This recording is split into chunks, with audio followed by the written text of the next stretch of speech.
1832년 영국 웨스트 요크셔의 작은 마을에서 일어난 일은 역사책에 기록되지 않은 채로 거의 200년 동안 잊혀져 있었습니다.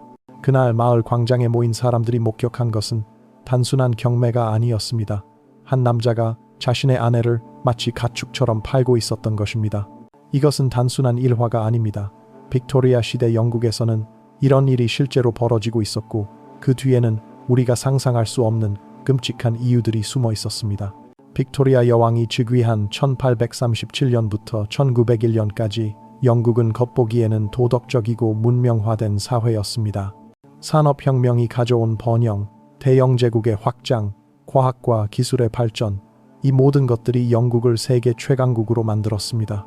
런던은 세계의 금융 중심지였고 영국의 공장에서 만들어진 제품들은 전 세계로 수출되었습니다. 철도와 증기선이 혁신적인 교통수단으로 자리 잡았고 전신이 발명되어 통신혁명이 시작되었습니다. 하지만 이런 화려한 표면 아래에는 여성들을 재산으로 취급하는 야만적인 관습이 여전히 존재하고 있었습니다. 빅토리아 시대는 모순의 시대였습니다. 한편으로는 인류 문명의 정점을 보여주는 듯 했지만 다른 한편으로는 중세적 잔재들이 깊숙이 뿌리내리고 있었습니다. 당시 영국 법률에 따르면 결혼한 여성은 법적으로 남편의 소유물이었습니다. 이는 단순한 비유가 아니라 문자 그대로의 의미였습니다. 여성은 자신의 재산을 소유할 수 없었고 계약을 체결할 수도 없었으며 심지어 자신의 자녀에 대한 권리도 없었습니다. 이런 상황은 커버처라는 법적 개념에서 비롯되었는데 이는 결혼과 함께 여성의 법적 정체성이 남편에게 완전히 흡수된다는 의미였습니다. 커버처 법리는 중세 시대부터 내려온 것으로 여성을 독립적인 법적 주체로 인정하지 않았습니다. 미혼 여성은 팸솔 페이마솔이라고 불리며 제한적이나마 일부 권리를 가졌지만 결혼하는 순간 팸 커버트가 되어 모든 법적 권리를 잃었습니다. 이는 마치 여성이 법적으로 존재하지 않는 것과 같았습니다. 이런 법적 지위 때문에 아내 판매라는 끔찍한 관습이 생겨났습니다. 남편이 아내와 이혼하고 싶지만 복잡하고 비싼 법적 절차를 거칠 수 없을 때 그들은 아내를 다른 남자에게 판매하는 방법을 택했습니다. 이는 법적으로는 회색지대에 있었지만 사회적으로는 널리 용인되는 관습이었습니다. 당시 이혼은 거의 불가능에 가까웠습니다. 1857년 이전에는 의회의 특별법이 필요했는데 이는 엄청난 비용과 시간이 소요되었습니다. 1670년부터 1857년까지 영국 전체에서 의회를 통해 이혼한 사례는 단 317건에 불과했습니다. 그것도 대부분 귀족이나 부유한 상류층에 한정되었습니다. 더욱이 여성이 이혼을 요구하는 것은 거의 불가능했습니다. 여성의 경우 남편의 간통뿐만 아니라 추가적인 범죄 행위 중혼, 근친상간, 잔혹한 폭력 등을 증명해야 했습니다.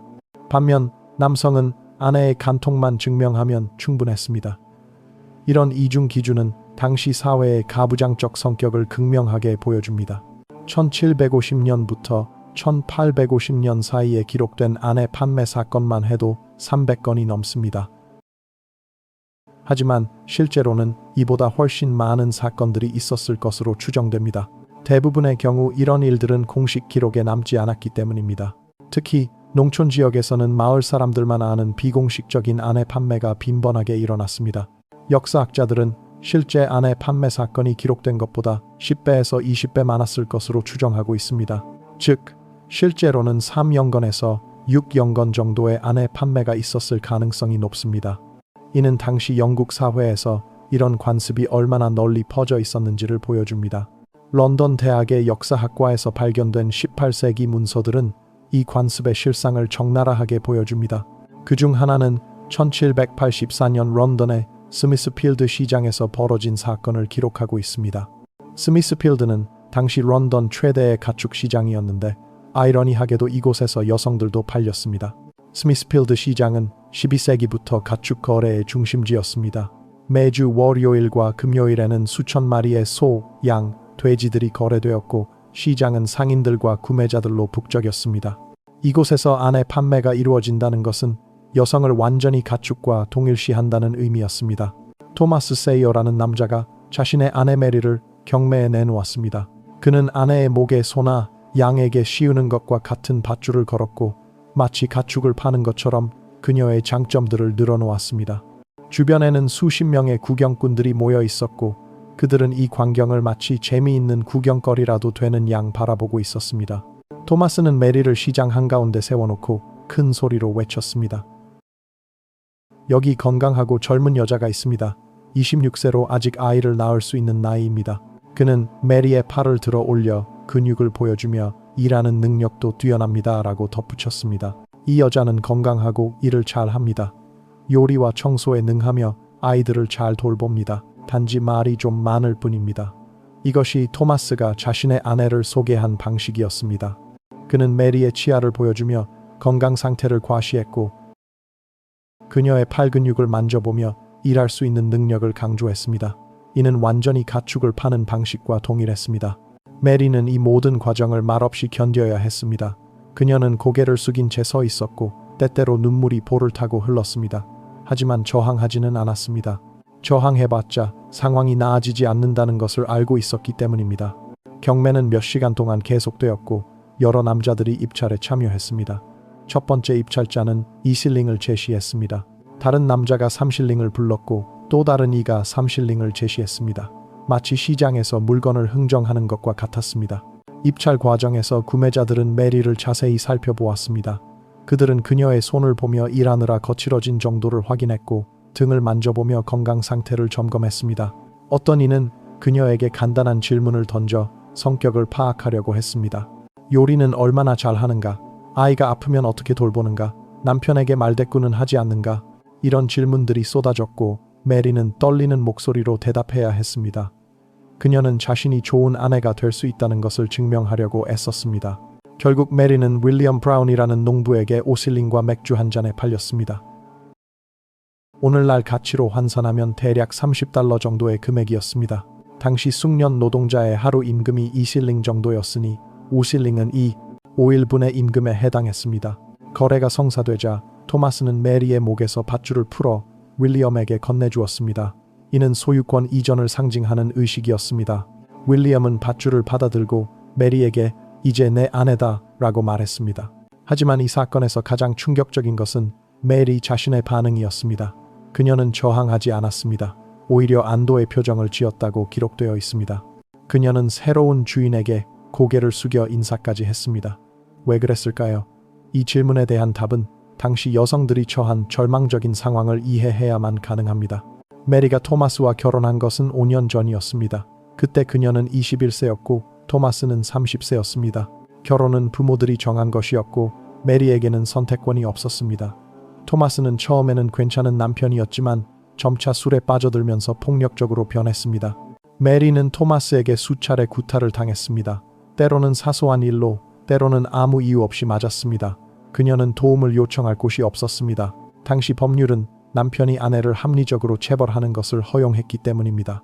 더욱 절망적인 것은 메리가 자신의 자녀들을 지킬 수 없다는 점이었습니다. 그녀에게는 3살과 5살 된 아이 둘이 있었는데 법적으로 아이들은 아버지의 소유였습니다. 만약 그녀가 토마스를 떠나면 자녀들을 영영 볼 수 없게 되었습니다.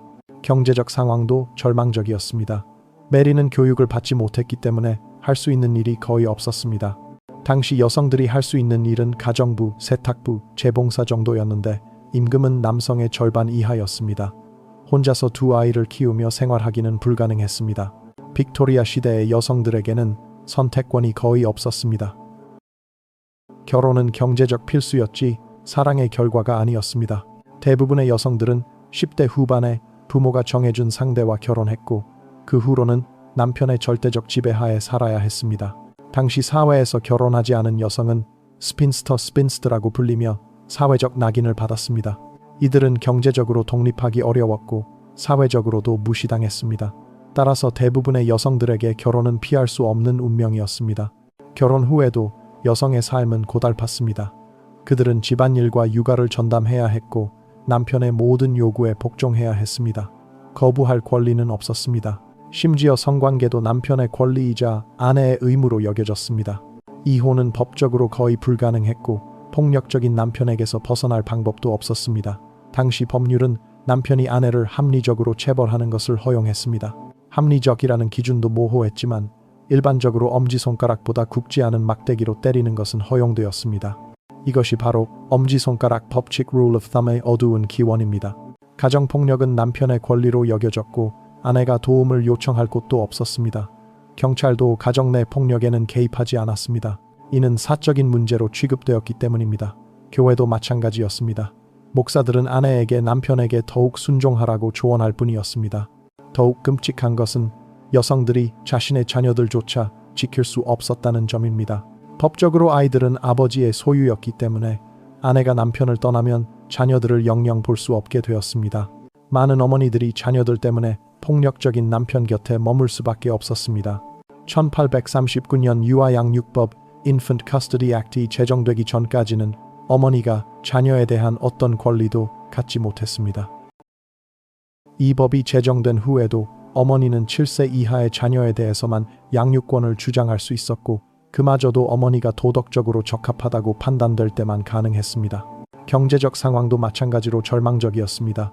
여성들은 대부분의 직업에서 배제되었습니다. 의사, 변호사, 교수, 공무원 등 전문직은 남성들만의 영역이었습니다. 여성들이 할 수 있는 일은 가정부, 세탁부, 재봉사, 상점 점원 정도였는데 임금은 남성의 절반 이하였습니다. 당시 숙련 남성 노동자의 주급이 15실링 정도였다면 여성 노동자는 6, 7실링을 받았습니다. 이 정도 돈으로는 혼자 생활하기도 어려웠고 자녀가 있다면 더욱 불가능했습니다. 따라서 결혼하지 않은 여성이 혼자 생활을 유지하기는 거의 불가능했습니다. 교육 기회도 극히 제한적이었습니다. 대부분의 여성들은 기본적인 읽기와 쓰기도 배우지 못했습니다. 1840년대 영국의 여성 문맹률은 50%가 넘었습니다. 설사 교육을 받는다 해도 가정관리나 바느질 같은 여성적 기술에 한정되었습니다. 고등교육은 더욱 접근하기 어려웠습니다. 옥스퍼드 대학교와 케임브리지 대학교는 1878년과 1881년이 되어서야 여성의 입학을 허용했습니다. 그마저도 학위 수여는 훨씬 늦어져서 옥스퍼드는 1920년, 케임브리지는 1948년이 되어서야 여성에게 학위를 주기 시작했습니다. 이런 상황에서 많은 여성들에게 아내 판매는 끔찍한 결혼 생활에서 벗어날 수 있는 유일한 방법이었습니다. 그들은 새로운 주인이 현재의 남편보다는 나을 것이라고 희망했습니다. 최소한 새로운 환경에서는 새로운 시작이 가능할지도 모른다고 생각했습니다. 실제로 일부 아내 판매는 미리 계획된 것이었습니다. 여성이 다른 남자와 사랑에 빠졌지만 이혼할 수 없을 때 그 남자가 구매자가 되어 여성을 구입하는 것이었습니다. 이는 법적으로는 불법이었지만 사회적으로는 묵인되었습니다. 어떤 면에서는 현재의 이혼과 재혼을 대체하는 비공식적인 제도였던 셈입니다. 1789년 요크셔에서 벌어진 사건은 이런 배경을 잘 보여줍니다. 존 화이트라는 남자가 자신의 아내 안나를 경매에 내놓았는데 사실 안나는 이미 윌리엄 테일러라는 남자와 연인 관계였습니다. 존과 안나의 결혼은 완전히 파탄났고 양쪽 모두 새로운 시작을 원했습니다. 존과 안나는 1785년에 결혼했습니다. 둘 다 20대 초반이었고 처음에는 행복한 부부였습니다. 하지만 존이 사업에 실패하면서 상황이 악화되기 시작했습니다. 경제적 어려움은 부부 관계에 악영향을 미쳤고 점차 서로를 원망하게 되었습니다. 안나는 마을에서 윌리엄을 만났습니다. 윌리엄은 성공한 농부였고 최근 아내를 잃고 홀로 지내고 있었습니다. 두 사람은 서로에게 끌렸고 곧 연인 관계가 되었습니다. 하지만 안나는 여전히 존의 아내였기 때문에 공개적으로 관계를 맺을 수 없었습니다. 존도 이 상황을 알고 있었습니다. 처음에는 분노했지만 점차 현실을 받아들이게 되었습니다. 그와 안나의 결혼은 이미 끝났고 계속 함께 살아봤자 모두가 불행해질 뿐이었습니다. 하지만 이혼은 불가능했습니다. 당시 이혼을 하려면 의회의 특별법이 필요했고 이는 엄청난 비용과 시간이 소요되었습니다. 존은 농부였기 때문에 그런 비용을 감당할 수 없었습니다. 또한 여성이 이혼을 요구하는 것은 거의 불가능했고 안나의 간통을 이유로 존이 이혼을 요구한다 해도 복잡한 절차가 필요했습니다. 따라서 존, 안나, 윌리엄 세 사람은 아내 판매라는 방법을 택했습니다. 이는 세 사람 모두에게 도움이 되는 해결책이었습니다. 존은 불행한 결혼에서 벗어날 수 있었고 안나는 사랑하는 사람과 함께 살 수 있었으며 윌리엄은 새로운 아내를 얻을 수 있었습니다. 경매는 요크셔의 작은 마을 광장에서 열렸습니다. 마을 사람들이 모두 모였고 모두가 상황을 이해하고 있었습니다. 이는 단순한 경매가 아니라 일종의 의식이었습니다. 경매는 형식적인 것이었고 윌리엄이 안나를 구입했습니다. 가격은 1기니 약 21실링이었는데 이는 당시로서는 상당히 높은 금액이었습니다. 이는 상호 존중의 표시였습니다. 안나가 값싼 물건이 아니라는 것을 보여주기 위함이었습니다. 안나는 기뻐했고 존도 만족해했습니다. 윌리엄은 안나를 정중하게 대했고 마을 사람들도 이들의 선택을 존중했습니다. 그들 모두에게 이것은 윈윈 상황이었던 것입니다. 이후 안나와 윌리엄은 행복하게 살았다고 전해집니다. 그들은 3명의 자녀를 낳았고 윌리엄은 안나를 사랑으로 대했습니다. 존도 나중에 다른 여자와 재혼했고 새로운 삶을 시작했습니다. 하지만 모든 아내 판매가 이렇게 합의된 것은 아니었습니다. 많은 경우 여성들은 자신의 의사와 관계없이 팔렸습니다. 특히 경제적으로 어려운 상황에 처한 남성들은 아내를 팔아서 돈을 벌려고 했습니다. 이런 경우 여성들은 완전히 물건 취급을 당했습니다. 1823년 맨체스터에서 벌어진 사건은 이런 비극적인 경우였습니다. 공장에서 일하던 제임스 스미스가 실직하자 그는 자신의 아내 엘리자베스를 팔기로 결정했습니다. 당시 맨체스터는 산업혁명의 중심지였지만 동시에 노동자들의 삶은 매우 불안정했습니다. 맨체스터는 면화의 도시라고 불렸습니다. 수십 개의 방직 공장이 있었고 수만 명의 노동자들이 일했습니다. 하지만 공장 노동자들의 삶은 매우 힘들었습니다. 하루 12, 14시간씩 일해야 했고 작업 환경은 열악했습니다. 무엇보다 고용이 불안정했습니다. 경기가 나빠지거나 기계에 문제가 생기면 노동자들은 쉽게 해고되었습니다. 실업급여나 사회보장제도는 존재하지 않았기 때문에 실직은 곧 빈곤을 의미했습니다. 제임스도 이런 상황에 처했습니다. 제임스는 면화 공장에서 5년간 일했습니다. 성실한 노동자였고 아내 엘리자베스와 2 자녀와 함께 평범한 삶을 살고 있었습니다. 하지만 1823년 봄 공장이 주문 감소로 인해 인력을 줄이게 되었고 제임스는 해고되었습니다. 처음에는 다른 일자리를 찾으려고 노력했습니다. 하지만 당시 맨체스터에는 실직자들이 넘쳐났고 새로운 일자리를 찾기는 쉽지 않았습니다. 몇 달 동안 일자리를 찾아 헤맸지만 번번이 실패했습니다. 가족의 생활비는 바닥났고 집세도 밀리기 시작했습니다. 엘리자베스는 임신 중이었지만 가게를 돕기 위해 세탁일을 시작했습니다. 하지만 임신한 몸으로 하는 힘든 노동의 대가는 미미했습니다. 하루 종일 일해도 겨우 몇 펜스밖에 벌지 못했습니다. 그것도 일이 있을 때만 가능했습니다. 제임스는 점점 절망에 빠져들었습니다. 그는 술에 의존하기 시작했고 가족에게 화를 내는 일이 잦아졌습니다. 엘리자베스는 남편의 변화를 지켜보며 두려워했지만 달리 할 수 있는 일이 없었습니다. 어느 날 제임스는 술집에서 아내 판매에 대한 이야기를 들었습니다. 한 남자가 자신의 아내를 팔아서 5실링을 받았다는 것이었습니다. 제임스에게는 충격적이면서도 유혹적인 이야기였습니다. 5실링이면 한 달은 버틸 수 있는 돈이었습니다. 처음에는 말도 안 되는 생각이라고 여겼습니다. 하지만 절망적인 상황이 계속되면서 점차 진지하게 고려하기 시작했습니다. 그는 엘리자베스가 젊고 건강하다면 충분히 구매자를 찾을 수 있을 것이라고 생각했습니다. 제임스는 엘리자베스에게 이 계획을 말했습니다. 엘리자베스는 충격을 받았지만 동시에 현실을 받아들여야 한다는 것도 알았습니다. 그들에게는 다른 선택권이 없었습니다. 계속 이대로 살다가는 모두 굶어 죽을 수도 있었습니다. 엘리자베스는 임신 중이었지만 제임스는 그녀를 시장에 끌고 갔습니다. 맨체스터의 올드햄 스트리트 시장이었습니다. 이곳은 평소에 야채와 과일을 파는 곳이었지만 때때로 가축도 거래되었습니다. 그녀는 눈물을 흘리며 애원했지만 제임스는 들은 척도 하지 않았습니다. 그에게는 가족을 부양할 방법이 필요했고 아내를 파는 것이 유일한 해결책으로 보였습니다. 제임스 자신도 고통스러웠지만 다른 방법이 없다고 생각했습니다. 이 여자는 건강하고 아이를 잘 낳습니다. 지금도 아이를 베고 있어서 곧 한 명 더 늘어날 것입니다. 집안일도 잘하고 병든 사람을 돌보는데도 능합니다. 제임스의 이런 소개는 마치 번식용 가축을 파는 것 같았습니다. 그는 엘리자베스의 임신을 마치 장점인 것처럼 강조했습니다. 제임스는 엘리자베스의 목에 밧줄을 걸었습니다. 이는 아내 판매의 전통적인 의식이었습니다. 밧줄은 소유권을 상징했고 새로운 주인에게 넘겨줄 때 함께 전달되었습니다. 구경꾼들은 엘리자베스를 자세히 살펴보았습니다. 어떤 이는 그녀의 손을 보며 일하는 능력을 평가했고 다른 이는 치아를 보며 건강 상태를 확인했습니다. 또 어떤 이는 그녀의 배를 보며 임신 상태를 확인했습니다. 엘리자베스는 모든 것을 참아야 했습니다. 저항하면 상황이 더 나빠질 뿐이었습니다. 엘리자베스는 임신 6개월이었습니다. 배가 많이 불러 있었지만 여전히 젊고 건강해 보였습니다. 일부 구매자들은 임신한 여성을 사는 것을 꺼려했지만 다른 이들은 오히려 장점으로 여겼습니다. 아이까지 함께 얻을 수 있다고 생각했기 때문입니다. 입찰이 시작되었습니다. 첫 번째 입찰자는 톰 윌슨이라는 농부였습니다. 그는 2실링을 제시했습니다. 곧 다른 입찰자가 나타났습니다. 존 브라운이라는 상인이 2실링 6펜스를 불렀습니다. 입찰은 계속되었고 가격은 조금씩 올라갔습니다.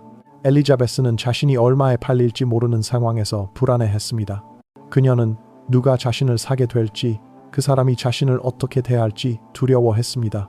마침내 헨리 젠킨스라는 농부가 3실링을 제시했고 더 이상 입찰자가 나타나지 않았습니다. 제임스는 이 금액에 만족했습니다.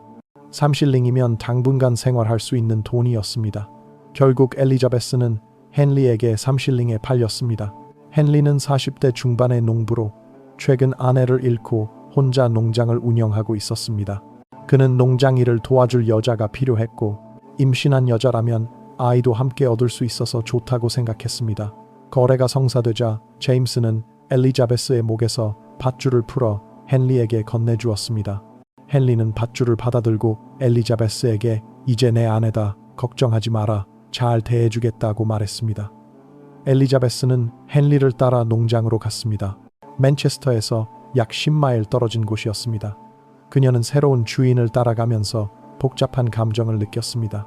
한편으로는 제임스에게서 벗어날 수 있어서 안도했지만 다른 한편으로는 불확실한 미래에 대한 두려움도 컸습니다. 헨리의 농장은 제법 컸습니다. 소와 양을 기르고 곡물도 재배했습니다. 엘리자베스는 농장 일을 도와야 했지만 헨리는 그녀의 임신을 배려해서 무거운 일은 시키지 않았습니다. 대신 요리와 청소, 동물 돌보기 등의 일을 맡겼습니다. 몇 달 후 엘리자베스는 건강한 아들을 낳았습니다. 헨리는 기뻐했고 아이를 자신의 아들처럼 받아들였습니다. 시간이 지나면서 엘리자베스와 헨리는 서로에게 정을 느끼기 시작했습니다. 그들의 관계는 처음에는 주인과 소유물이었지만 점차 부부다운 관계로 발전했습니다. 엘리자베스는 헨리와 함께 생활하면서 이전보다 훨씬 나은 삶을 살게 되었습니다. 헨리는 술을 마시지 않았고 폭력적이지도 않았습니다. 무엇보다 그는 엘리자베스를 존중했습니다. 물론 완전한 평등은 아니었지만 적어도 인간으로서 대우받았습니다. 하지만 이는 운이 좋은 경우였습니다. 모든 여성이 엘리자베스처럼 좋은 대우를 받은 것은 아니었습니다. 많은 경우 팔려간 여성들은 더 큰 고통을 겪어야 했습니다. 1835년 버밍엄에서 벌어진 사건은 이런 비극적인 경우를 보여줍니다. 윌리엄 톰슨이라는 남자가 자신의 아내 사라를 팔았는데 구매자는 악명 높은 폭력배였습니다. 사라는 팔려간 후 더욱 심한 학대를 당했고 결국 1년 후 의문사했습니다. 이런 위험에도 불구하고 아내 판매는 계속되었습니다. 그 이유는 당시 여성들에게 다른 선택권이 없었기 때문입니다. 아무리 위험해도 현재의 상황에서 벗어날 수 있는 유일한 방법이었습니다. 이런 사건들이 가능했던 이유는 당시의 법적, 사회적 시스템 때문이었습니다. 여성은 법적으로 독립적인 존재가 아니었기 때문에 남편이 아내를 다른 남자에게 양도하는 것이 완전히 불법은 아니었습니다. 물론 공식적으로는 인신매매였지만 실제로는 처벌받는 경우가 거의 없었습니다. 당시 영국의 법체계는 여전히 중세적 요소들을 많이 포함하고 있었습니다. 특히 결혼과 가족에 관한 법들은 수백 년 전의 관습법에 기반하고 있었고 이는 여성을 남성의 소유물로 취급하는 내용들로 가득했습니다. 근대적인 개인의 권리 개념은 아직 충분히 발달하지 않았고 특히 여성의 권리는 거의 인정받지 못했습니다. 블랙스톤의 영국법 주석은 당시 법률의 기본서였는데 여기에는 결혼에 의해 남편과 아내는 법적으로 한 사람이 되며 그 한 사람은 남편이다 라고 명시되어 있었습니다. 이는 여성이 법적으로 존재하지 않는다는 의미였습니다. 더욱 충격적인 것은 교회조차 이런 관습을 묵인했다는 것입니다. 공식적으로는 반대했지만 실제로는 아내 판매를 통해 이루어진 재혼을 인정해 주었습니다. 교회는 현실적인 필요성을 인정할 수밖에 없었습니다. 이미 아내 판매가 광범위하게 행해지고 있었고 이를 완전히 무시하기는 어려웠습니다. 1815년 코놀에서 벌어진 사건을 보면 이런 모순이 잘 드러납니다. 제임스 펜로즈라는 어부가 아내 메리를 팔고 나서 교회에 가서 새로운 여자 앨런과 결혼하려고 했습니다. 세인트 아이브스 교구의 존 웨슬리 목사는 처음에는 거부했지만 결국 결혼식을 주례해 주었습니다. 목사의 일기에는 이런 내용이 기록되어 있습니다. 이 결혼이 신의 뜻에 맞는지 확신할 수 없다. 제임스가 이전 아내를 팔았다는 것은 도덕적으로 용납할 수 없는 일이다. 하지만 메리는 이미 다른 남자와 살고 있고 아이도 가졌다. 앨런은 혼자서 아이를 키우고 있는 상황이다. 이 상황에서 결혼을 거부하는 것이 오히려 더 큰 죄가 될 것 같다. 최소한 이들에게 신의 축복을 내려주는 것이 옳다고 생각한다. 웨슬리 목사는 계속해서 이렇게 썼습니다. 나는 교회의 공식 입장과 현실 사이에서 고민했다. 교리상으로는 이런 결혼을 인정할 수 없다. 하지만 이 사람들이 처한 현실을 무시할 수도 없다. 결국 나는 현실을 택했다. 신은 자비로우심으로 이들의 선택을 이해해 주실 것이라고 믿는다. 이런 식으로 교회조차 현실에 굴복했고 아내 판매라는 야만적인 관습이 계속 이어질 수 있었습니다. 교회는 이상과 현실 사이에서 고민했지만 결국 현실을 선택했습니다. 이는 당시 사회 전체가 이런 관습을 용인하고 있었다는 것을 보여줍니다. 실제로 많은 목사들이 비슷한 딜레마에 직면했습니다. 그들은 아내 판매를 도덕적으로 반대했지만 동시에 그 결과로 이루어진 새로운 관계를 완전히 무시할 수도 없었습니다. 특히 아이들이 관련된 경우에는 더욱 복잡했습니다. 1820년 요크셔의 한 목사는 이런 편지를 주교에게 보냈습니다. 최근 우리 교구에서 아내 판매 사건이 있었습니다. 윌리엄 브라운이라는 남자가 아내 앤을 다른 남자에게 팔았습니다. 저는 이를 강력히 반대했지만 이미 일은 벌어진 후였습니다. 이제 앤은 새로운 남자와 살고 있고 아이도 낳았습니다. 윌리엄도 다른 여자와 살고 있습니다. 이런 상황에서 제가 어떻게 해야 할지 조언을 구합니다. 주교의 답시는 이랬습니다. 이는 매우 어려운 문제입니다. 교리상으로는 이런 관계를 인정할 수 없습니다. 하지만 현실적으로 이들을 모두 교회에서 추방할 수도 없습니다. 가능한 한 이들을 올바른 길로 인도하되 너무 엄격하게 대하지는 마십시오. 무엇보다 아이들의 복리를 생각해야 합니다. 이런 식으로 교회도 현실과 타협했고 아내 판매가 사회적으로 용인되는 분위기가 조성되었습니다. 가장 끔찍한 것은 이런 관습이 단순히 과거의 일이 아니라는 점입니다. 19세기 후반까지도 아내 판매는 계속되었고 심지어 20세기에 들어서도 간헐적으로 발생했습니다. 사회의 변화는 생각보다 훨씬 더디었습니다. 1887년 리지에서는 엘버트 존슨이라는 남자가 자신의 아내 마리를 십실링에 팔았습니다. 이때는 이미 빅토리아 여왕 치세 50년이 지난 시점이었습니다. 여성의 권리에 대한 논의도 활발해지고 있었고 법적 지위도 많이 개선되었습니다. 그럼에도 불구하고 이런 일이 여전히 벌어지고 있었던 것입니다. 이 사건은 리즈 머큐리 신문에 보도되었습니다. 기사는 이렇게 시작했습니다. 어제 우리 도시에서 중세 시대를 연상시키는 야만적인 사건이 벌어졌다. 한 남자가 자신의 아내를 시장에서 팔았다. 이는 우리 시대에 있어서는 안 될 일이다. 신문은 계속해서 사건의 전말을 보도했습니다. 엘버트는 실직한 공장 노동자였고 마리는 30대 초반의 여성이었습니다. 그들에게는 3명의 자녀가 있었습니다. 엘버트가 실직한 후 가정 형편이 어려워졌고 부부 관계도 악화되었습니다. 마리는 이미 다른 남자와 관계를 맺고 있었습니다. 그는 토마스 윌슨이라는 상인이었고 마리보다 10살 많았습니다. 토마스는 마리를 사랑했고 그녀와 결혼하고 싶어 했습니다. 엘버트도 이 상황을 알고 있었습니다. 처음에는 분노했지만 점차 현실을 받아들이게 되었습니다. 그는 마리와의 결혼이 이미 끝났다고 생각했고 이혼할 돈도 없었습니다. 결국 세 사람은 아내 판매라는 방법을 택했습니다. 엘버트는 마리를 리즈의 커클마켓에 데리고 갔습니다. 이곳은 평소에 농산물을 파는 곳이었지만 때때로 가축도 거래되었습니다. 경매는 오후 2시에 시작되었습니다. 많은 구경꾼들이 모였는데 대부분 호기심 때문이었습니다. 1887년에도 아내 판매가 벌어진다는 것은 놀라운 일이었기 때문입니다. 엘버트는 마리를 소개했습니다.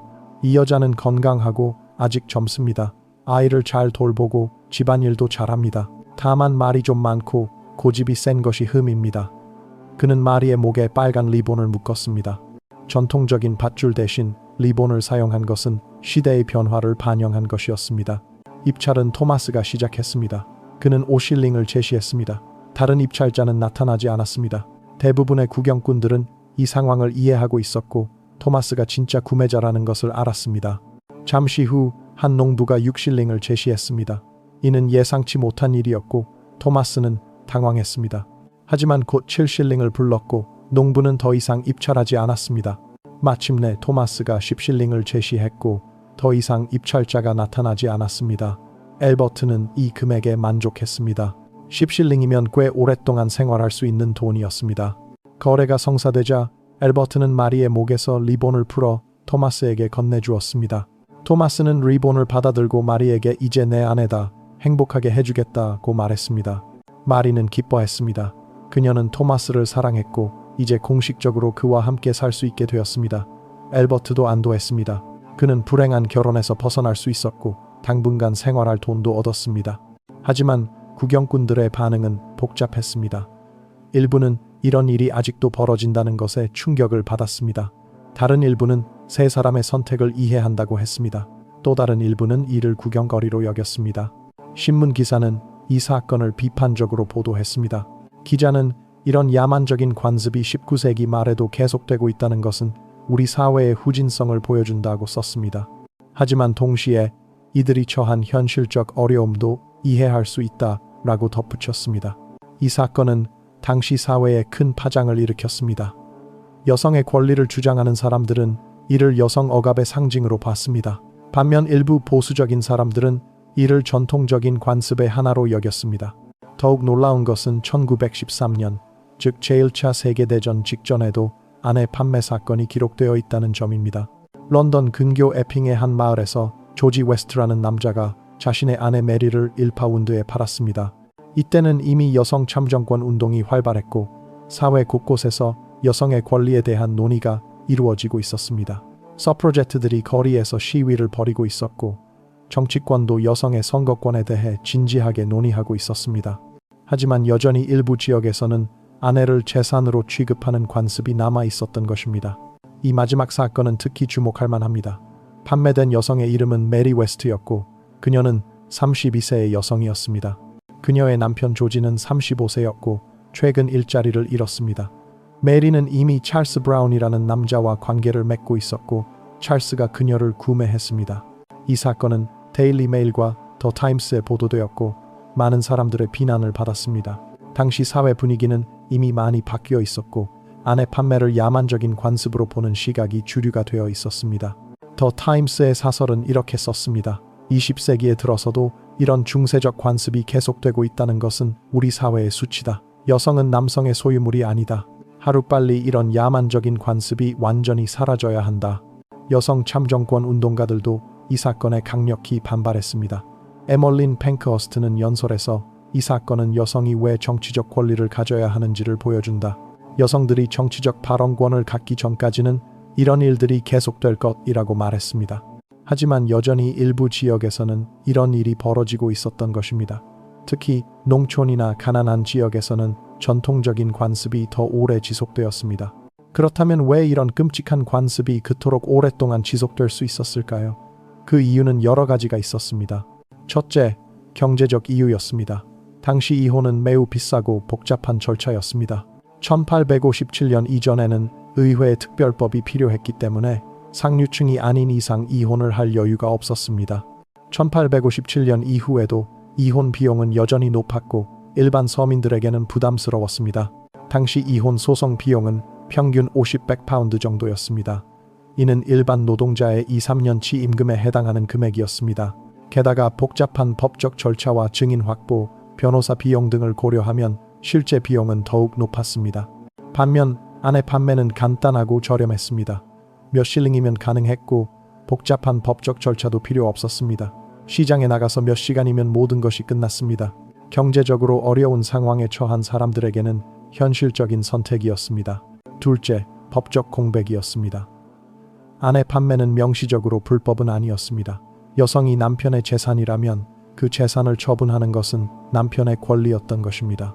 물론 인신매매라는 관점에서 보면 불법이었지만 실제로는 처벌받는 경우가 거의 없었습니다. 영국의 형법에는 인신매매를 금지하는 조항이 있었지만 이는 주로 노예제와 관련된 것이었습니다.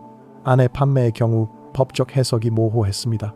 일부 법학자들은 이를 불법으로 봤지만 다른 이들은 합법적인 재산권 행사로 봤습니다. 실제로 아내 판매로 처벌받은 사례는 매우 드물었습니다. 1750년부터 1900년까지 150년 동안 아내 판매로 기소된 사례는 10건도 채 되지 않았습니다.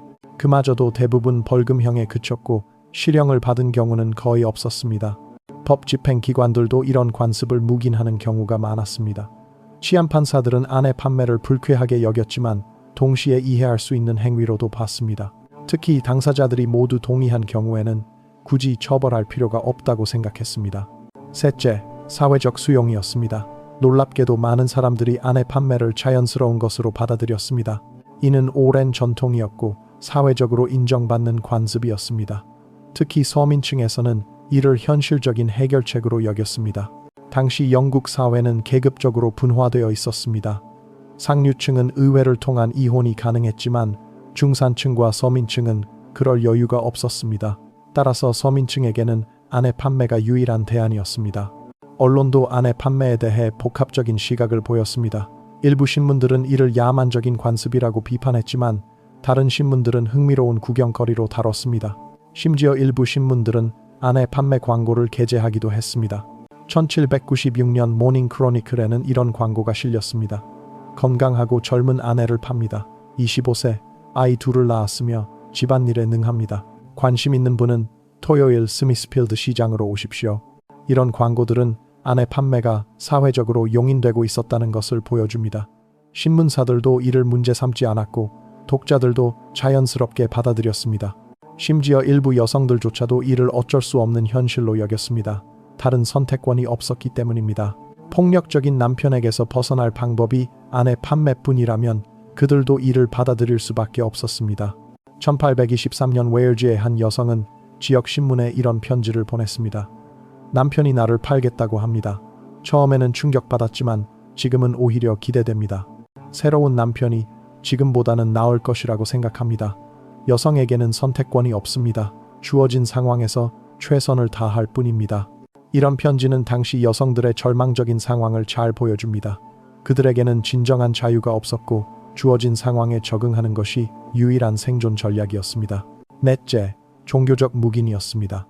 교회는 공식적으로는 반대했지만 실제로는 아내 판매를 통한 재혼을 인정해 주었습니다. 현실적인 필요성을 인정할 수밖에 없었기 때문입니다. 당시 기독교는 여성의 복종을 강조하는 가부장적 성격이 강했습니다. 성경의 아내들아 자기 남편에게 복종하기를 주께 하듯 하라 에베소서 5:22는 구절이 자주 인용되었습니다. 이런 종교적 배경은 아내 판매와 같은 관습을 정당화하는 역할을 했습니다. 또한 당시 기독교는 이혼을 강력히 반대했습니다. 하나님이 짝지어 주신 것을 사람이 나누지 못할지니라 마태복음 19는 구절을 근거로 이혼을 죄악시했습니다. 이런 상황에서 아내 판매는 이혼 없이 새로운 관계를 시작할 수 있는 방법으로 여겨졌습니다. 일부 목사들은 아내 판매를 하나님의 뜻으로 해석하기도 했습니다. 1834년 요크쇼의 한 목사는 설교에서 하나님께서 어떤 부부를 갈라놓으시려 할 때 아내 판매라는 방법을 허락하신다라고 말했습니다. 물론 이런 해석에 반대하는 목사들도 많았습니다. 하지만 전체적으로 교회는 아내 판매를 완전히 금지하지는 못했습니다. 너무 많은 신도들이 관련되어 있었고 현실적인 대안도 없었기 때문입니다. 다섯째, 교육의 부족이었습니다. 대부분의 사람들, 특히 여성들은 교육을 받지 못했기 때문에 자신의 권리가 무엇인지 몰랐습니다. 문맹률이 높았고 법적 지식은 더욱 부족했습니다. 1840년대 영국의 여성 문맹률은 50%가 넘었습니다. 농촌 지역에서는 더욱 높아서 70-80%에 달했습니다. 글을 읽지 못하는 여성들은 자신의 권리에 대한 정보에 접근할 수 없었습니다. 설사 글을 읽을 수 있어도 법적 지식은 별개의 문제였습니다. 법률 용어는 복잡했고 일반인들이 이해하기 어려웠습니다. 변호사들도 비싸서 일반인들은 법적 조언을 받기 어려웠습니다. 따라서 많은 여성들이 자신이 당하는 대우가 부당하다는 것조차 깨닫지 못했습니다. 그들은 이것이 자연스러운 것이라고 생각했고 의문을 제기할 줄도 몰랐습니다. 여섯째, 경제적 의존이었습니다. 여성들은 경제적으로 완전히 남성에게 의존하고 있었습니다. 대부분의 직업에서 배제되었고 설사 일을 할 수 있어도 임금은 매우 낮았습니다. 1850년 영국에서 여성이 할 수 있는 주요 직업은 가정부, 세탁부, 재봉사, 상점 점원, 공장 노동자 정도였습니다. 이 중에서도 기혼 여성이 할 수 있는 일은 더욱 제한적이었습니다. 많은 고용주들이 기혼 여성의 고용을 꺼려했기 때문입니다. 임금 격차도 심각했습니다. 같은 일을 해도 여성의 임금은 남성의 절반 이하였습니다. 1851년 인구조사에 따르면 남성 공장 노동자의 평균 주급은 25실링이었지만 여성은 12실링에 불과했습니다. 이런 경제적 현실 때문에 여성들은 결혼에 의존할 수밖에 없었습니다. 혼자서는 생계를 유지하기 어려웠고 자녀가 있다면 더욱 불가능했습니다. 따라서 결혼을 벗어날 경제적 대안이 없었습니다. 일곱째, 법적 지위의 문제였습니다. 여성은 법적으로 독립적인 존재가 아니었습니다. 미혼일 때는 아버지의 소유물이었고 결혼 후에는 남편의 소유물이었습니다. 자신의 이름으로 재산을 소유할 수도 없었고 계약을 체결할 수도 없었습니다. 이런 법적 지위는 커버처 원칙에서 비롯되었습니다. 이는 결혼과 함께 여성의 법적 정체성이 남편에게 흡수된다는 의미였습니다. 실제로 기혼 여성은 법적으로 존재하지 않는 것과 같았습니다.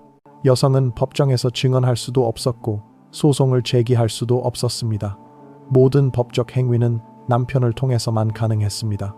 심지어 범죄를 저질러도 남편이 함께 있었다면 책임을 지지 않는 경우도 있었습니다. 남편의 강요에 의한 것으로 간주되었기 때문입니다. 이런 상황에서 아내 판매는 어떤 면에서는 논리적인 귀결이었습니다.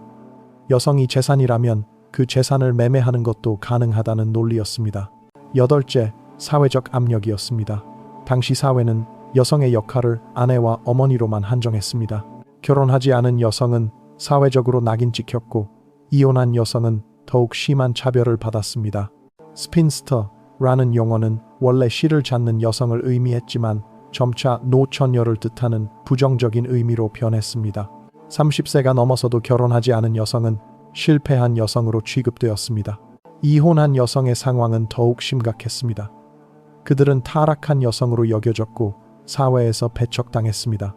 재혼도 어려웠고 사회적 활동에도 제약이 많았습니다. 따라서 여성들은 어떤 대가를 치르더라도 결혼 상태를 유지하려고 했습니다. 불행한 결혼이라도 혼자 사는 것보다는 낫다고 생각했습니다.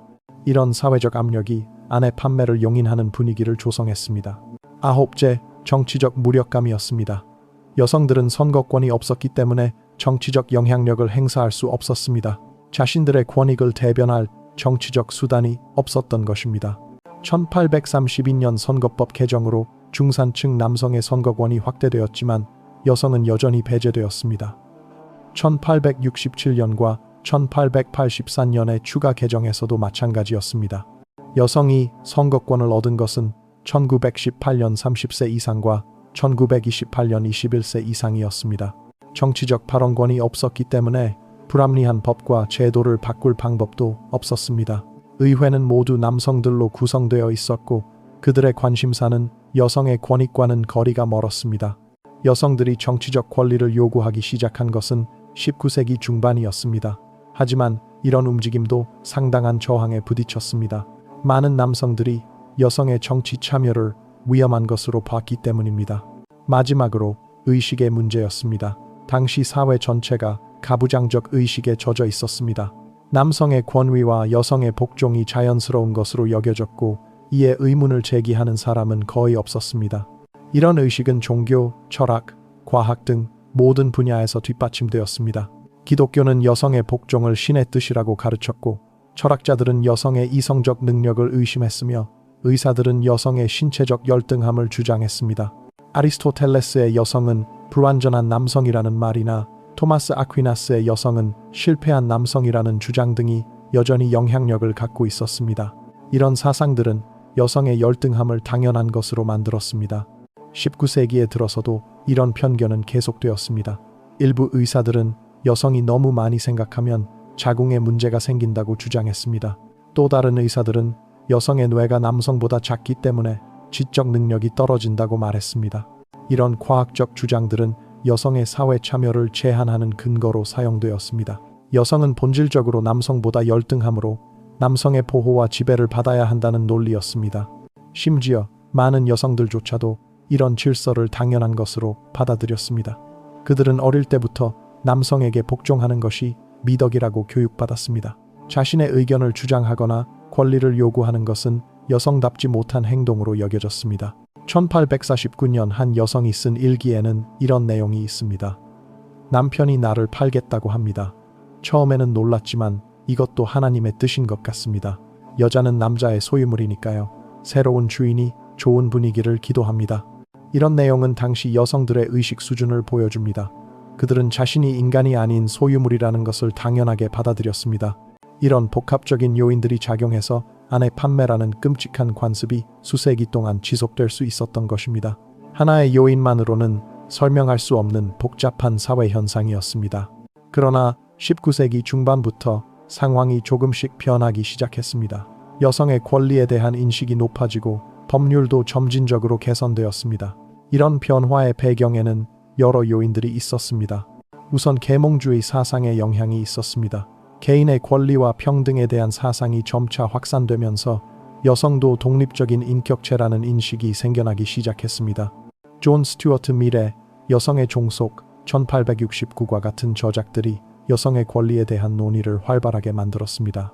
밀은 이 책에서 현재 여성과 남성 사이에 존재하는 법적 종속 관계는 틀렸고 인간의 발전에 대한 주요 장애물 중 하나라고 주장했습니다. 그는 여성의 열등함이 천성이 아니라 교육과 사회 환경의 산물이라고 봤습니다. 메리 울스톤크래프트의 여성의 권리 옹호 1792도 중요한 영향을 미쳤습니다. 비록 이 책이 출간된 지 오래되었지만 19세기에 들어서면서 다시 주목받기 시작했습니다. 울스톤크래프트는 여성도 남성과 동등한 이성적 능력을 가지고 있으며 동등한 교육과 기회를 받을 권리가 있다고 주장했습니다. 산업혁명도 중요한 역할을 했습니다. 공장에서 일하는 여성들이 늘어나면서 여성도 경제적 가치를 창출할 수 있다는 인식이 생겨났습니다. 1851년 인구조사에 따르면 영국에서 일하는 여성의 수는 300만 명을 넘었습니다. 물론 여성 노동자들의 근무 조건은 열악했습니다. 임금은 낮았고 작업 환경도 나빴습니다. 하지만 그럼에도 불구하고 여성들이 경제 활동에 참여한다는 것 자체가 의미가 있었습니다. 또한 도시화가 진행되면서 전통적인 가족 구조가 변화하기 시작했습니다. 농촌의 대가족 제도에서 도시의 핵가족 제도로 바뀌면서 여성의 역할도 조금씩 변화했습니다. 교육의 확산도 중요한 요인이었습니다. 19세기 중반부터 여성들도 점차 교육을 받을 기회가 늘어났습니다. 1870년 초등교육법이 제정되면서 모든 아이들이 기본적인 교육을 받을 수 있게 되었습니다. 고등교육 기회도 점차 확대되었습니다. 1848년 퀸즈 칼리지가 설립되어 여성들에게 고등교육의 기회를 제공했습니다. 1869년에는 커턴 칼리지가, 1871년에는 뉴넘 칼리지가 설립되어 여성들이 케임브리지 대학교에서 공부할 수 있게 되었습니다. 문맹률도 점차 감소했습니다. 1840년 여성 문맹률이 50%였지만 1900년에는 5% 이하로 떨어졌습니다. 여성들이 글을 읽을 수 있게 되면서 자신의 권리에 대해 알게 되었고 불합리한 대우에 의문을 제기하기 시작했습니다. 여성 운동가들의 활동도 큰 영향을 미쳤습니다. 메리 울스톤크래프트, 프랜시스 라이트, 캐롤라인 노턴, 바바라 보디촌, 프랜시스 파워코브 등의 선구자들이 여성의 권리를 위해 싸웠습니다. 이들의 노력으로 사회적 관심이 높아지고 점진적인 개혁이 시작되었습니다. 그들은 글쓰기, 강연, 청원 등 다양한 방법으로 여성의 권리를 주장했습니다. 특히 캐롤라인 노턴의 경우는 매우 상징적이었습니다. 그녀는 유명한 시인이자 소설가였는데 폭력적인 남편 조지 노턴으로부터 도망쳤습니다. 하지만 당시 법에 따르면 아이들은 아버지의 소유였기 때문에 그녀는 자녀들을 빼앗겼습니다. 노턴은 이런 불합리함을 폭로하며 법 개정을 위해 싸웠습니다. 그녀는 팜플렛을 발행하고 정치인들에게 편지를 보내며 언론에 기고를 했습니다. 그녀의 노력 덕분에 1839년 유아양육법 Infant Custody Act이 제정되어 어머니도 7세 이하 자녀의 양육권을 가질 수 있게 되었습니다. 노턴은 계속해서 여성의 권리를 위해 싸웠습니다. 1855년에는 영국 여성에 대한 법률이라는 팜플렛을 발행해서 기혼 여성의 법적 지위 문제를 폭로했습니다. 이 팜플렛은 큰 반향을 일으켰고 법 개정의 필요성에 대한 인식을 높였습니다. 언론의 역할도 중요했습니다. 신문과 잡지들이 아내 판매 사건들을 보도하면서 이런 관습의 야만성을 폭로했습니다. 초기에는 단순한 사건 보도에 그쳤지만 점차 비판적인 시각에서 다루기 시작했습니다. 더 타임스는 1796년부터 아내 판매 사건들을 꾸준히 보도했습니다. 처음에는 흥미로운 뉴스 정도로 다뤘지만 19세기 중반부터는 사회 문제로 인식하기 시작했습니다. 1854년 한 사설에서는 이런 야만적인 관습이 문명국에서 벌어지고 있다는 것은 부끄러운 일이라고 썼습니다. 여성을 위한 잡지들도 등장했습니다. 여성의 세계, 숙녀의 친구 등의 잡지들이 여성의 권리와 지위 향상에 대한 글들을 실었습니다. 이런 잡지들을 통해 여성들은 자신들의 상황에 대해 생각해보게 되었습니다. 대중들은 이런 기사들을 읽으며 점차 아내 판매가 잘못된 것이라는 인식을 갖게 되었습니다. 여론의 변화가 정치적 개혁의 동력이 되었습니다. 1857년에는 결혼 및 이혼법 Matrimonial Causes Act이 제정되어 일반인들도 이혼을 할 수 있게 되었습니다. 이전에는 의회의 특별법이 필요했지만 이제는 법원에서 이혼 소송을 제기할 수 있게 되었습니다. 이 법의 제정 과정은 쉽지 않았습니다. 보수적인 의원들과 교회가 강력히 반대했기 때문입니다. 그들은 이혼이 사회 질서를 파괴할 것이라고 우려했습니다. 하지만 개혁론자들의 노력으로 법안이 통과되었습니다. 로드 브루엄, 로드 캠벨 등의 정치인들이 개혁을 주도했습니다. 그들은 현행 제도의 불합리함을 지적하며 개혁의 필요성을 주장했습니다. 비용은 여전히 비쌌지만 적어도 법적 절차는 간소화되었습니다. 이혼 소송 비용은 평균 20-30파운드 정도로 이전의 100파운드에 비해서는 많이 줄어들었습니다. 그럼에도 여전히 일반 서민들에게는 부담스러운 금액이었습니다. 하지만 이 법도 여전히 성차별적이었습니다. 남성은 아내의 간통만 증명하면 이혼할 수 있었지만 여성은 남편의 간통에 더해 중혼, 근친상간, 강간, 가정폭력, 가출 등을 추가로 증명해야 했습니다. 이는 당시 사회의 이중 기준을 보여주는 것이었습니다. 남성의 간통은 단순한 일탈로 여겨졌지만 여성의 간통은 훨씬 심각한 범죄로 취급되었습니다. 그럼에도 불구하고 이는 여성의 권리 향상에 중요한 진전이었습니다. 적어도 법적으로는 이혼이 가능해졌고 아내 판매 같은 비공식적 방법에 의존할 필요가 줄어들었습니다. 1858년부터 1909년까지 52년 동안 총 15영건의 이혼 소송이 제기되었는데 이 중 여성이 제기한 것이 3영건 정도였습니다. 1870년에는 기혼 여성재산법 Married Women's Property Act이 제정되어 여성들도 일부 재산을 소유할 수 있게 되었습니다. 처음에는 임금과 상속받은 재산에 한정되었지만 이는 여성의 법적 지위 향상에 중요한 전환점이었습니다. 이 법의 제정 과정도 쉽지 않았습니다.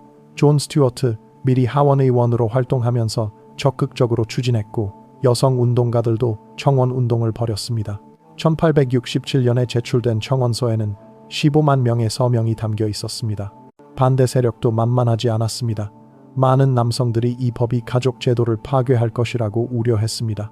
더 타임스는 사설에서 여성이 재산을 소유하게 되면 남편의 권위가 무너질 것이라고 경고했습니다. 하지만 여론의 지지에 힘입어 법안이 통과되었습니다. 더 이상 여성의 모든 재산이 자동으로 남편의 것이 되지는 않았습니다. 비록 제한적이었지만 여성들도 일부 재산에 대한 권리를 갖게 되었습니다. 1882년에는 이 법이 더욱 확대되어 기혼 여성들도 독립적으로 재산을 소유하고 관리할 수 있게 되었습니다. 이로써 여성들은 더 이상 완전히 남편의 소유물이 아니게 되었습니다. 법적으로 독립적인 존재로 인정받기 시작한 것입니다. 이 개정법은 더욱 포괄적이었습니다. 여성들은 모든 종류의 재산을 소유할 수 있게 되었고 계약을 체결하거나 소송을 제기할 수도 있게 되었습니다. 또한 유언장을 작성할 권리도 얻었습니다. 1884년에는 기혼 여성재산법이 다시 개정되어 여성들이 사업을 할 수 있는 권리도 얻었습니다. 이제 여성들은 독립적인 경제 활동을 할 수 있게 되었습니다. 상점을 운영하거나 투자를 할 수도 있게 되었습니다. 하지만 이런 법적 변화에도 불구하고 사회적 인식의 변화는 더디었습니다. 많은 사람들은 여전히 전통적인 관념에 사로잡혀 있었고 아내 판매와 같은 관습도 완전히 사라지지는 않았습니다. 법이 바뀌어도 사람들의 의식이 따라오지 않으면 진정한 변화는 어려웠습니다. 특히 농촌 지역에서는 변화가 더욱 느렸습니다. 도시보다 보수적이었고 전통적인 관습이 더 강하게 남아 있었습니다. 교육 수준도 낮았고 외부 정보에 대한 접근도 제한적이었습니다. 따라서 아내 판매와 같은 관습이 더 오래 지속되었습니다. 1889년 데번셔의 한 농촌 마을에서 벌어진 사건을 보면 이를 알 수 있습니다. 농부 윌리엄 코크스가 자신의 아내 엘리자베스를 5실링에 팔았는데 마을 사람들은 이를 자연스럽게 받아들였습니다. 이때는 이미 기혼 여성 재산법이 제정된 지 7년이 지난 시점이었습니다. 엘리자베스는 32세였고 윌리엄과의 사이에 4명의 자녀가 있었습니다. 윌리엄은 술에 문제가 있었고 종종 가정폭력을 행사했습니다. 엘리자베스는 이웃 농부인 토마스 힐과 사랑에 빠졌고 토마스도 그녀를 사랑했습니다. 세 사람은 아내 판매를 통해 문제를 해결하기로 했습니다.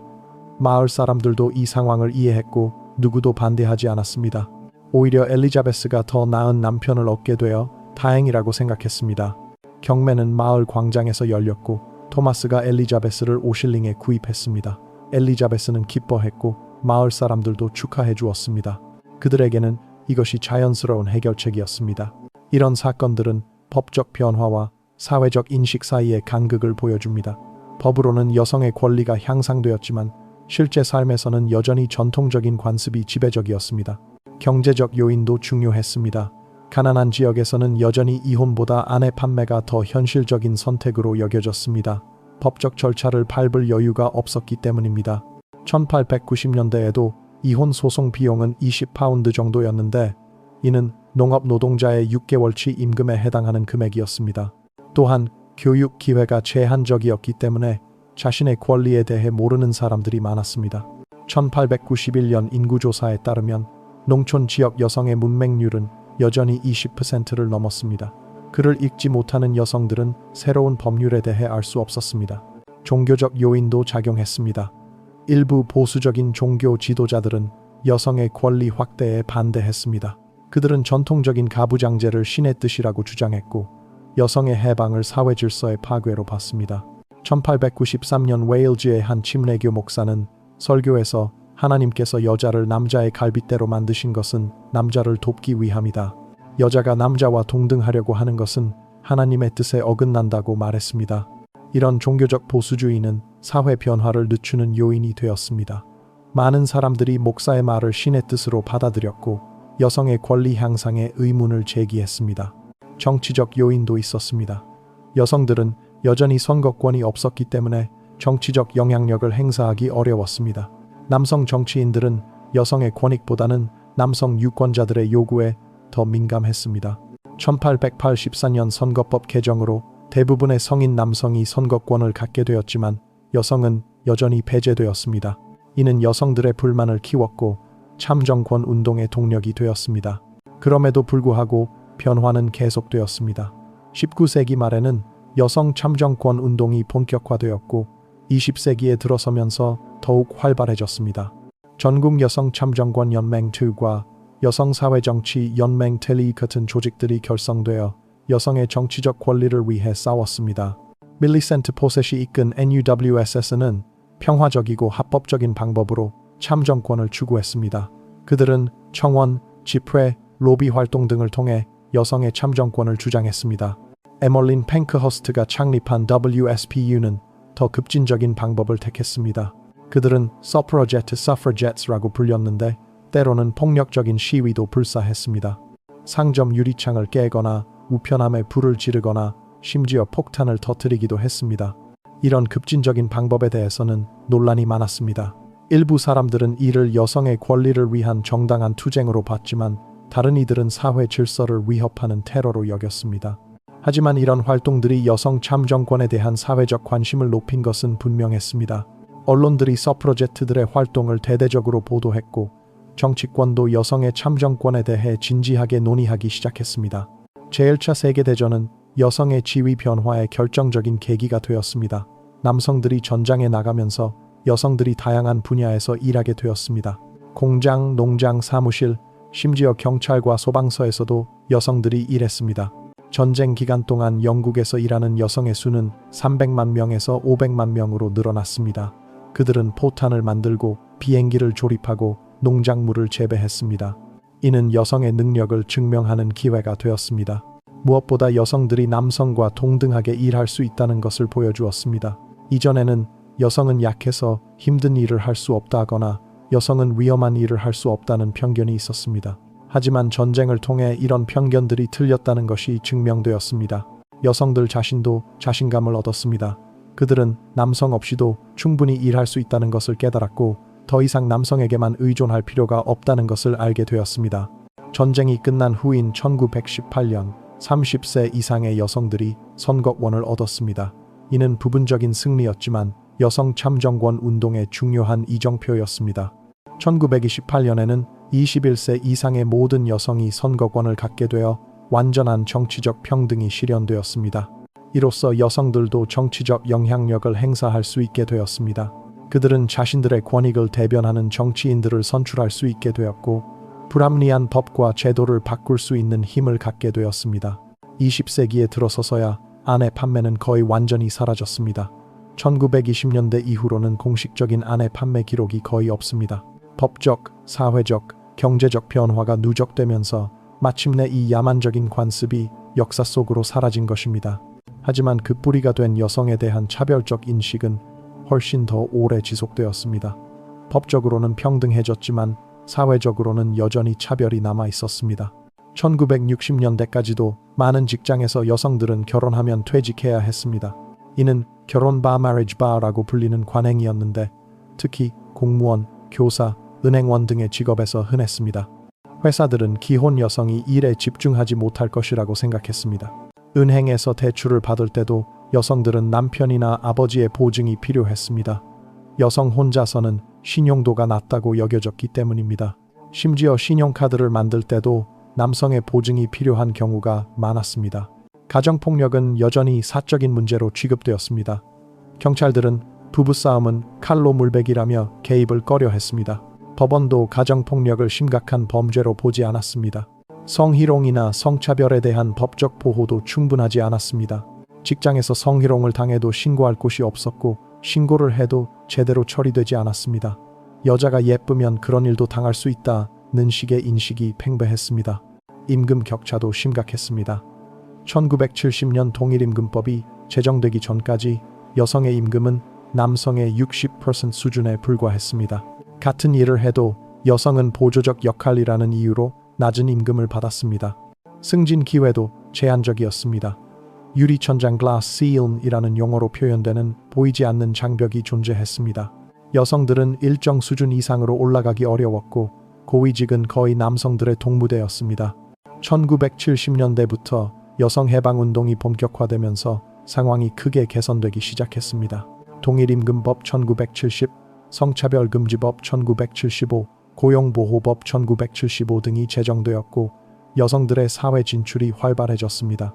동일임금법은 같은 일에 대해 같은 임금을 지급하도록 했습니다.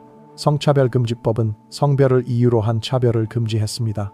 고용보호법은 임신을 이유로 한 해고를 금지했습니다. 이런 법들의 제정으로 여성의 권리는 크게 향상되었습니다. 하지만 여전히 완전한 평등에는 이르지 못했습니다. 법이 있어도 실제로 지켜지지 않는 경우가 많았고 사회적 편견도 쉽게 사라지지 않았습니다.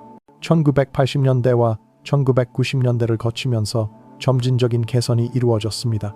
더 많은 여성들이 고등교육을 받게 되었고 전문직에 진출하는 여성들도 늘어났습니다. 정치 분야에서도 여성의 참여가 확대되었습니다. 1979년 마거릿 태처가 영국 최초의 여성 총리가 된 것은 상징적인 사건이었습니다. 비록 그녀의 정책에 대해서는 논란이 있었지만 여성도 최고 지도자가 될 수 있다는 것을 보여주었습니다. 1990년대에는 일과 가정의 양립이 중요한 화두가 되었습니다. 육아휴직 제도가 확대되었고 탄력근무제도 도입되었습니다. 남성들도 육아에 참여해야 한다는 인식이 확산되었습니다. 2000년대 들어서는 성평등이 더욱 중요한 사회적 가치로 자리 잡았습니다. 기업들도 성평등 정책을 도입하기 시작했고 정부도 적극적으로 성평등을 추진했습니다. 하지만 아직도 갈 길이 멉니다. 2020년대에도 여전히 임금 격차, 유리천장, 가정폭력, 성희롱 등의 문제들이 존재합니다. 코로나19 팬데믹 기간 동안에는 여성들이 더 큰 피해를 입었다는 보고들도 나오고 있습니다. 오늘날 우리가 이런 역사를 돌아보는 이유는 무엇일까요? 단순히 과거의 야만성을 비난하기 위함이 아닙니다. 우리는 이런 역사로부터 교훈을 얻어야 합니다. 첫째, 법과 제도의 중요성입니다. 아내 판매가 가능했던 이유는 여성을 보호하는 법이 없었기 때문입니다. 인권을 보호하는 법과 제도가 얼마나 중요한지 알 수 있습니다. 법은 단순히 범죄를 처벌하는 것이 아니라 사회의 가치관을 반영하고 형성하는 역할을 합니다. 현재 우리가 당연하게 여기는 많은 권리들도 오랜 투쟁의 결과입니다. 여성의 참정권, 동일임금, 성차별 금지 등은 모두 법으로 보장되어 있습니다. 하지만 이런 법들이 없었다면 어떻게 되었을까요? 아마도 차별과 불평등이 계속되었을 것입니다. 따라서 우리는 이런 법들을 소중히 여기고 지켜나가야 합니다. 그리고 아직 충분하지 않은 부분들은 계속 개선해 나가야 합니다. 둘째, 교육의 필요성입니다.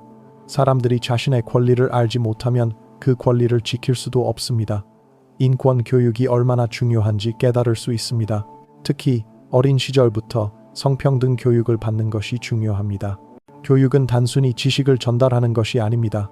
사람들의 의식을 바꾸고 편견을 없애는 역할을 합니다. 빅토리아 시대에 여성들이 교육을 받지 못했기 때문에 자신의 권리를 모르고 차별을 당연하게 받아들였다는 것을 기억해야 합니다. 현재에도 교육의 중요성은 변하지 않았습니다. 성평등 교육, 인권 교육을 통해 다음 세대가 더 평등한 사회를 만들 수 있도록 해야 합니다. 셋째, 경제적 독립의 필요성입니다. 경제적으로 의존적인 상태에서는 진정한 자유가 불가능합니다. 모든 사람이 경제적으로 독립할 수 있는 기회를 갖는 것이 중요합니다. 빅토리아 시대 여성들이 아내 판매를 받아들일 수밖에 없었던 이유 중 하나는 경제적 대안이 없었기 때문입니다. 그들은 남편 없이는 생존하기 어려웠습니다. 현재에도 경제적 불평등은 여전히 존재합니다. 임금 격차, 고용차별, 승진 기회의 제약 등이 여전히 문제가 되고 있습니다. 이를 해결하기 위해서는 교육 기회의 평등, 고용 기회의 평등, 동일임금 보장 등이 필요합니다. 넷째, 사회적 인식의 중요성입니다. 법이 바뀌어도 사회적 인식이 따라오지 않으면 진정한 변화는 어렵습니다. 모든 사람이 평등하다는 인식을 확산시키는 것이 중요합니다. 빅토리아 시대에는 법적 개선이 있었음에도 불구하고 사회적 인식의 변화가 더뎠기 때문에 아내 판매가 계속되었습니다. 이는 인식 변화의 중요성을 보여줍니다. 현재에도 성차별적 인식은 여전히 존재합니다. 여성은 감정적이다. 남성이 더 논리적이다. 여성은 가정을 우선시해야 한다. 같은 고정관념들이 아직도 남아 있습니다. 이런 인식들을 바꾸기 위해서는 언론, 교육, 문화 등 다양한 분야에서의 노력이 필요합니다. 다섯째, 정치적 참여의 중요성입니다. 여성들이 정치적 권리를 얻기 전까지는 자신들의 권익을 제대로 보호받을 수 없었습니다. 모든 사람이 정치적 의사결정 과정에 참여할 수 있어야 합니다. 현재 영국에서는 여성의 정치 참여가 많이 늘어났습니다. 2019년 총선 후 하원 의원 중 여성 비율이 34%에 달했습니다. 하지만 여전히 완전한 균형에는 이르지 못했습니다. 정치적 참여는 단순히 선거권을 갖는 것을 넘어서 실제로 정치에 참여하는 것을 의미합니다. 투표를 하고 정치인들에게 의견을 전달하고 때로는 직접 정치에 뛰어드는 것도 필요합니다. 여섯째, 지속적인 경계의 필요성입니다. 인권은 한 번 얻으면 영원히 보장되는 것이 아닙니다. 끊임없이 지키고 발전시켜 나가야 합니다. 역사를 보면 진보와 후퇴가 반복되는 것을 알 수 있습니다. 때로는 경제적 위기나 사회적 혼란 속에서 인권이 후퇴하기도 합니다. 따라서 항상 경계를 늦추지 말아야 합니다. 현재에도 전 세계적으로 여성의 권리가 위협받는 사례들이 있습니다. 일부 국가에서는 여성의 교육권, 취업권, 참정권이 제한되고 있습니다. 이는 인권이 얼마나 소중하고 동시에 위태로운지를 보여줍니다. 일곱째, 연대의 중요성입니다. 여성의 권리 향상은 소수의 운동가들만의 노력으로는 불가능했습니다. 많은 사람들의 연대와 지지가 있어야만 가능했습니다. 빅토리아 시대에도 여성의 권리를 지지하는 남성들이 있었습니다. 존 스튜어트 밀 같은 철학자, 정치인들이 여성의 권리를 위해 싸웠습니다. 이런 연대가 없었다면 변화는 훨씬 더뎠을 것입니다. 오늘날에도 마찬가지입니다. 성평등은 여성만의 문제가 아닙니다. 모든 사람의 문제입니다.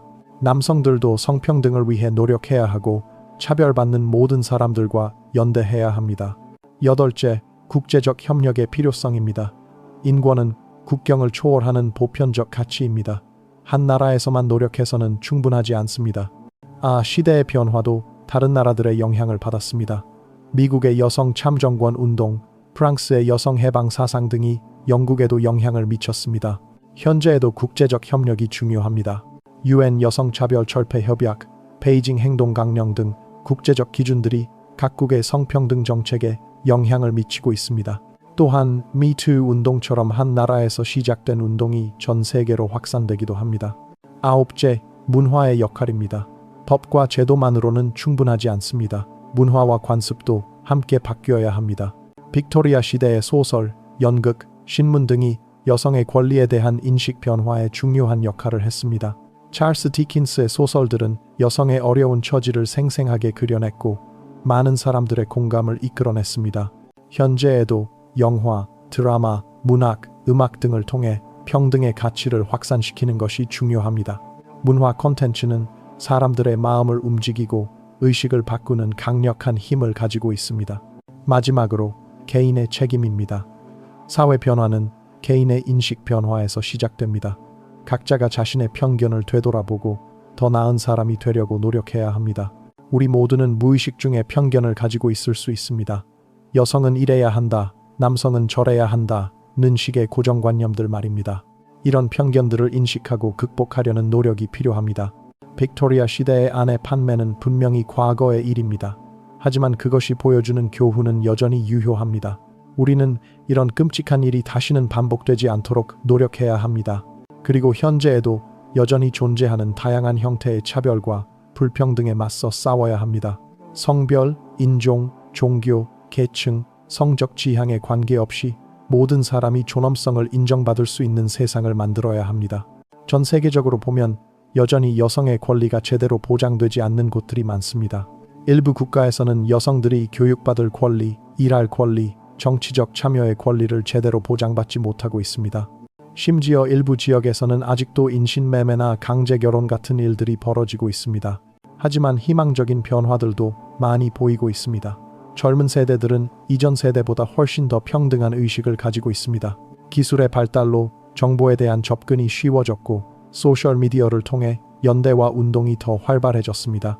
미투 운동, 타임스 업 운동 등을 통해 성폭력과 성희롱 문제에 대한 사회적 관심이 높아졌습니다. 많은 기업과 조직들이 성평등 정책을 도입하고 있습니다. 정치 분야에서도 여성의 참여가 늘어나고 있습니다. 무엇보다 중요한 것은 이런 노력이 일부의 전유물이 아니라 모든 사람의 책임이라는 점입니다. 남성들도 성평등을 위해 노력해야 합니다. 이는 여성만의 문제가 아니라 사회 전체의 문제이기 때문입니다. 진정한 성평등은 모든 사람이 자신의 잠재력을 최대한 발휘할 수 있는 사회를 만드는 것입니다. 성별에 관계없이 누구나 자신이 원하는 삶을 살 수 있고 꿈을 추구할 수 있는 사회 말입니다. 200년 전 스미스필드 시장에서 밧줄에 묶여 팔려간 메리의 모습을 떠올려 보십시오. 그녀의 고통과 절망, 그리고 그 속에서도 포기하지 않았던 희망을 기억해 주십시오. 오늘날 우리가 누리는 자유와 평등은 그녀와 같은 수많은 여성들의 희생 위에 세워진 것입니다. 하지만 우리는 현재의 안주해서는 안 됩니다. 아직도 개선해야 할 것들이 많이 있습니다. 그리고 우리의 노력이 미래 세대들에게 더 나은 세상을 물려주는 것입니다. 역사는 계속됩니다. 우리가 오늘 하는 선택들이 내일의 역사가 될 것입니다. 그 역사가 인간의 존엄성과 평등의 승리를 기록하는 역사가 되기를 바랍니다. 빅토리아 시대의 어둠이 오늘날의 빛을 더욱 소중하게 만듭니다. 하지만 우리는 이 빛을 당연하게 여겨서는 안 됩니다. 이 빛을 지키고 더욱 밝게 만들어 나가는 것이 우리의 사명입니다. 200년 전 시장에서 팔려간 여성들의 눈물이 헛되지 않게 하려면 우리는 그들이 꿈꾸었던 평등하고 정의로운 세상을 만들어야 합니다. 그것이 바로 역사 앞에서 우리가 져야 할 책임입니다. 만약 이 이야기가 당신에게 충격을 주었다면 그것은 좋은 신호입니다. 그 충격이야말로 인간의 존엄성에 대한 당신의 감각이 살아있다는 증거이기 때문입니다. 그 감각을 유지하고 발전시켜 나가는 것이 바로 우리의 책임입니다. 우리는 과거의 실수를 되풀이하지 않기 위해 역사를 배웁니다. 그리고 더 나은 미래를 만들기 위해 현재의 최선을 다합니다. 빅토리아 시대의 어둠이 오늘날의 빛을 더욱 소중하게 만들지만 우리는 이 빛을 당연하게 여겨서는 안 됩니다. 역사는 직선이 아닙니다. 때로는 후퇴하기도 하고 때로는 빠르게 전진하기도 합니다. 중요한 것은 올바른 방향을 잃지 않는 것입니다. 그리고 그 방향은 바로 모든 인간의 존엄성과 평등입니다. 200년 전 그 시장에서 울던 여성들의 목소리가 오늘날 우리에게 전하는 메시지는 명확합니다. 우리가 겪은 고통을 다시는 누구도 겪지 않게 해달라는 것입니다. 이것이 바로 우리가 기억해야 할 역사의 교훈이고 우리가 실천해야 할 현재의 과제입니다. 역사의 수레바퀴는 계속 돌아갑니다. 그리고 그 방향을 정하는 것은 바로 우리입니다. 빅토리아 시대 여성들의 고통을 기억하며 우리는 더 나은 세상을 향해 나아가야 합니다. 그것이야말로 역사 앞에 선 우리의 소명이자 책임입니다. 만약 당신이 이런 역사의 진실에 관심이 있다면, 그리고 더 많은 사람들이 이런 교훈을 알아야 한다고 생각한다면 지금 바로 구독 버튼을 눌러주세요. 그리고 알림도 켜두세요. 우리가 잊어서는 안 될 역사의 진실들, 그리고 그로부터 얻을 수 있는 소중한 교훈들을 계속해서 여러분과 함께 나누고 싶습니다. 다음 이야기는 더욱 충격적일 것입니다. 인류 역사의 어두운 면면들, 하지만 그 속에서 빛나는 인간의 존엄성과 희망에 대한 이야기들이 기다리고 있습니다. 여러분이 상상할 수 없는 새로운 역사의 비밀들, 그리고 그것들이 오늘날 우리에게 주는 의미들을 함께 탐구해 나갑시다. 역사를 기억하는 사람만이 미래를 바꿀 수 있습니다. 그 변화의 주인공이 바로 여러분입니다.